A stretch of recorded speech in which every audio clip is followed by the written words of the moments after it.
Radio Taïwan International, les joies de l'éco-construction. Hey, hey, oh, aïe, oh, aïe, aïe, oh, oh, aïe, an, aïe, oh, aïe, an, aïe, an, oh, aïe, oh, aïe, aïe. Hey, hey, oh, yan, oh, aïe, aïe. Bonjour à toutes et à tous et bienvenue pour la suite de l'émission sur une particularité de l'architecture autochtone Amis qu'on appelle Adawang. Comme vous avez pu le découvrir la semaine dernière, Adawang c'est une construction en bambou, bois et rotin avec un toit de chaume qui fait office de lieu de formation des jeunes garçons. Je suis allée voir un Adawang dans le village de Phan Nao près de Jueisui sur la côte est de Taïwan.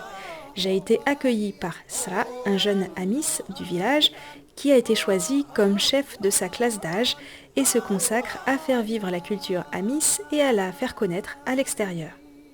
La semaine dernière, il nous a expliqué pourquoi seuls les garçons pouvaient entrer dans Adawang et pas les filles. Il nous a aussi parlé des classes d'âge qui sont très importantes dans la culture Amis et comment est choisi le chef de classe d'âge.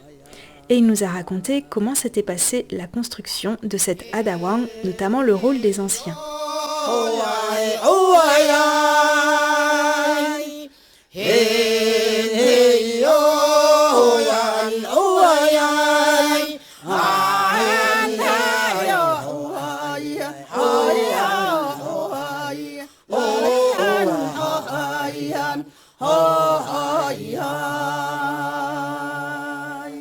Aujourd'hui, Sra nous emmène au village de Chimei qui s'appelle Kiwit en langue Amis.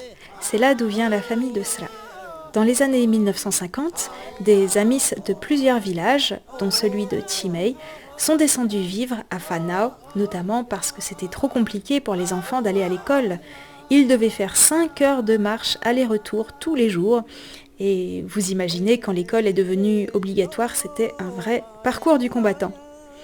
Aujourd'hui, il y a encore une centaine de familles qui vivent à Chimei, mais il y a une grande différence. Depuis l'année 1975, il y a désormais une route. Nous y sommes donc allés en voiture, en faisant une petite halte sur la route pour prendre des photos, parce que le paysage était magnifique, tellement grandiose qu'on se sent vraiment infiniment petit dans la nature environnante. Sra me racontait qu'il discutait un jour avec des randonneurs qui lui disaient qu'ils essayaient de gravir dans leur vie plus de 100 montagnes. Leur objectif est de monter et de redescendre le plus vite possible pour ne pas avoir trop à porter sur le dos.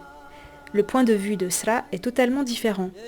Lui, il a plutôt l'impression que cette montagne qui sépare les villages de Phan Nao et Chimei, il n'aura pas assez d'une seule vie pour la connaître. En plus, contrairement aux randonneurs, il pense que ce qui est important, c'est d'apprendre à survivre dans la forêt. Les randonneurs, quant à eux, s'ils devaient passer la nuit dans la forêt sans aucun matériel, seraient bien embêtés. Il y a même de fortes chances qu'ils ne puissent pas survivre plus de quelques jours dans la montagne. Vous pouvez voir des photos de cette montagne et des paysages magnifiques sur le site de cette émission. À Chimei, la plupart des maisons sont en béton, car après la construction de la route, les villageois ont trouvé que c'était plus pratique que de construire en bambou et en chaume. Et oui, parce que le toit en chaume doit être changé régulièrement. Or, beaucoup de gens travaillent aujourd'hui en ville et n'ont plus le temps de se consacrer à cette tâche. Toutefois, vous le savez si vous avez écouté l'émission la semaine dernière, Phan Nao et Chimei sont des villages qui ont conservé la tradition des classes d'âge. Et donc, il était important de construire des Adawang, lieux de formation pour les jeunes garçons. À Chimei, il y en a même 2, un vrai et un faux. Et oui, ça peut paraître marrant, mais les villageois ont construit un Adawang pour former les jeunes garçons et un autre pour les touristes. Ça peut paraître bizarre, mais c'est une solution intéressante qui permet à la fois de perpétuer les traditions et de mieux faire connaître la culture Amis à l'extérieur, sans que les activités touristiques ne dérangent les rituels, car ils ont lieu à un autre endroit.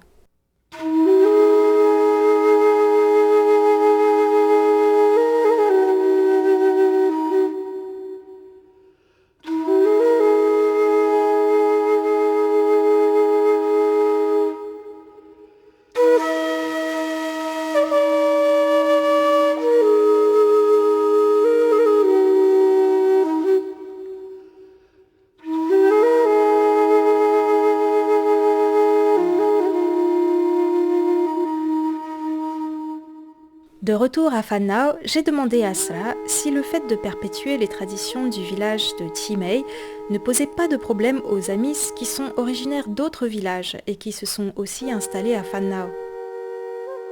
Selon lui, cela ne pose pas trop de problèmes, car ce sont surtout les Amis de Chimay qui ont gardé des liens forts avec leur village d'origine, et ce sont aussi les plus nombreux. Donc les autres ont désormais tendance à respecter leurs traditions. Cependant, il est toujours possible, si on n'a pas envie de participer au système d'entraide basé sur les classes d'âge, de rester en marge. Dans ce cas, ces personnes ne reçoivent pas l'aide de la communauté lors des grands événements, que sont par exemple les mariages et les enterrements. Le système d'entraide est en effet basé sur le principe de réciprocité. Pour être aidé, il faut d'abord que l'on aide.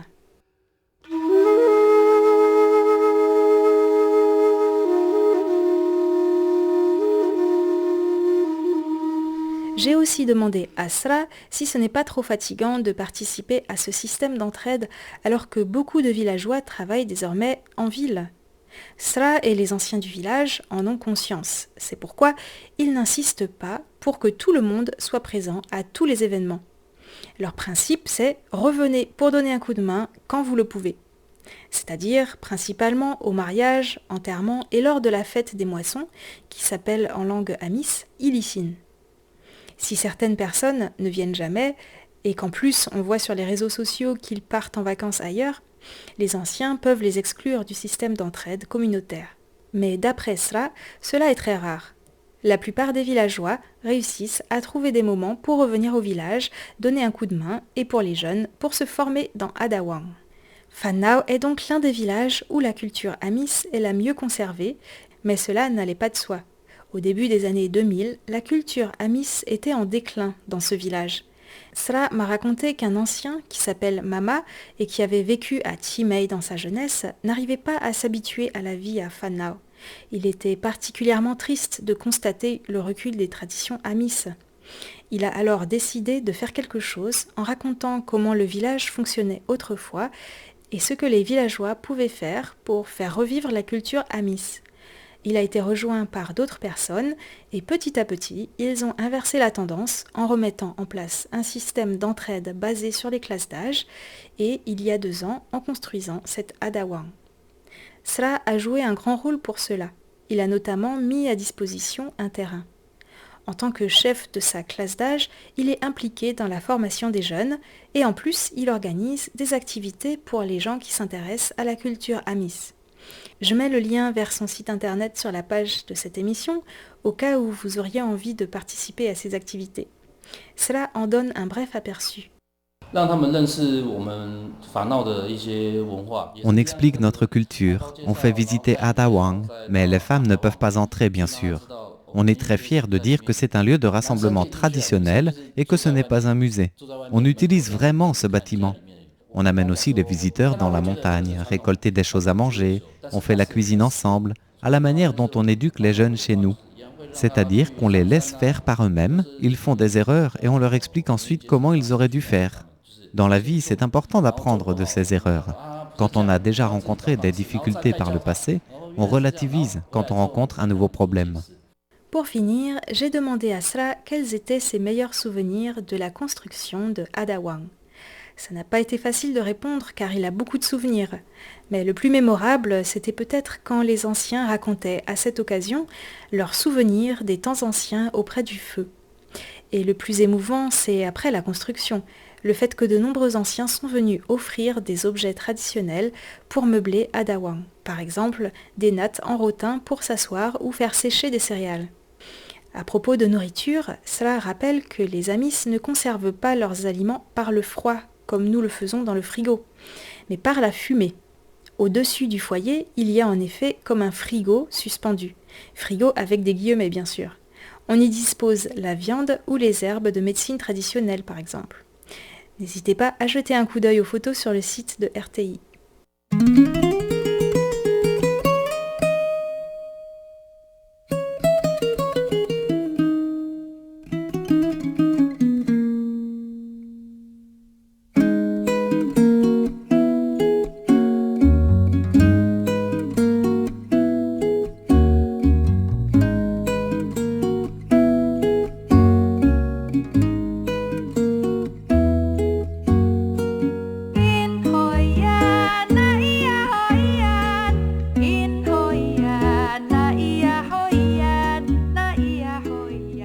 y aurait encore beaucoup à dire sur Adawang, mais je pense que nous avons déjà fait une belle visite dans ces 2 émissions. Nous remercions Sra pour son accueil et moi je vous dis à mardi prochain.